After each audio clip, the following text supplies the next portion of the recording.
नमस्कार, स्वागत आहे तुमचे आमच्या चॅनेलमध्ये। आवाज महामुंबईचा, शोध बातमीचा, कौल मनाचा। चला तर मग आमचे चॅनेल शेअर करा, लाईक करा आणि सबस्क्राईब करा। धन्यवाद। रेवदंडा चौल परिसरात गुलाबी थंडीचे आगमन। समुद्रकिनारी गार झुळका, शेकोट्यांभोवती पर्यटक व नागरिकांची उबदार गर्दी। रेवदंडा चौल व आजूबाजूच्या किनारी परिसरात अखेर थंडीची गोड चाहूल लागली आहे। नोव्हेंबरच्या उत्तरार्धापासून हळूहळू वाढत जाणारा हा गारवा आता ठसठशीतपणे जाणवू लागला आहे। रात्रीच्या वेळी गार वारे अंगाला चरे पाडतील इतके बोचरे होत असून पहाटे दाट धुक्याची दुलई संपूर्ण परिसर झाकून टाकते। समुद्र किनाऱ्याच्या जवळ असल्यामुळे रेवदंड्यात यंदाची थंडी आणखीन गारठून येत आहे। पहाट ते संध्याकाळ थंडीचा स्पष्ट प्रभाव। पहाटेच्या वेळी कामावर जाणारे चाकरमानी, शालेय विद्यार्थी, दूध वितरक, मासेमार आणि फेरफटका मारणारे नागरिक स्वेटर, कानटोपी, मफलरचा वापर करताना दिसू लागले आहेत। दिवसभर समुद्रकाठावरून येणाऱ्या गार झुळकीमुळे वातावरण थंडगार राहते, तर दिवस ढळताच हवा अधिकच गारठते। शेकोट्यांचा वाढता माहोल, पर्यटकही मजा लुटताना दिसत आहेत। सुरुवातीला हवीहवीशी वाटणारी ही थंडी आता शरीरात हुडहुडू भरू लागली आहे।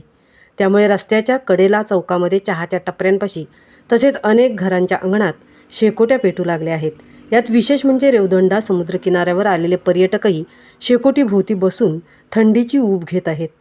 गुलाबी थंडीचा आनंद घेताना ते दिसत आहेत। शेकोट्यांची उबदार फ्लेम, समुद्रांच्या लाटांचा आवाज आणि थंड हवेच्या स्पर्शात पर्यटक जणू छोट्या हिवाळी बीच पार्टीचा अनुभव घेत आहेत।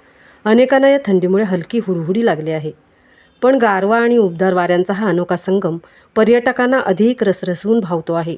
थंडी वाढताच बाजारपेठेत चैतन्य, उबदार कपड्यांची धांदल, कपाटात बंद ठेवलेले स्वेटर, शाल, ब्लँकेट्स, कानटोप्या पुन्हा बाहेर पडल्या आहेत। बाजारपेठेतही विविध प्रकारचे उबदार कपडे, हातमोजे, मफलर, स्टायलिश हिवाळी फॅशन आयटमची लगबग वाढली आहे। विक्रेत्यांच्या म्हणण्यानुसार यंदाची थंडी उशिरा आली असली तरी विक्रीवर चांगला परिणाम दिसून येतोय। दिवाळीत न जाणवलेली थंडी आता जोरात। दरवर्षी दिवाळीच्या काळात भासणारी टिपिकल थंडी यंदा जवळपास महिनाभर उशिरा आली, मात्र आता ती जाणवू लागली असून पहाटे व रात्रीच्या सुमारास तापमानात चांगलीच घट दिसून येते।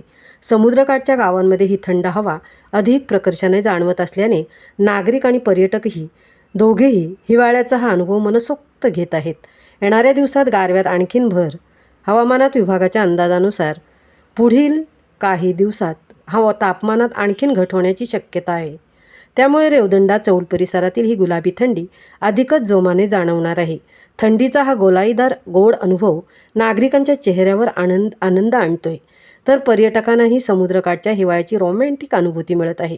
थंडीने सजलेले हे सुंदर हवामान सध्या चर्चेचा विषय ठरत आहे।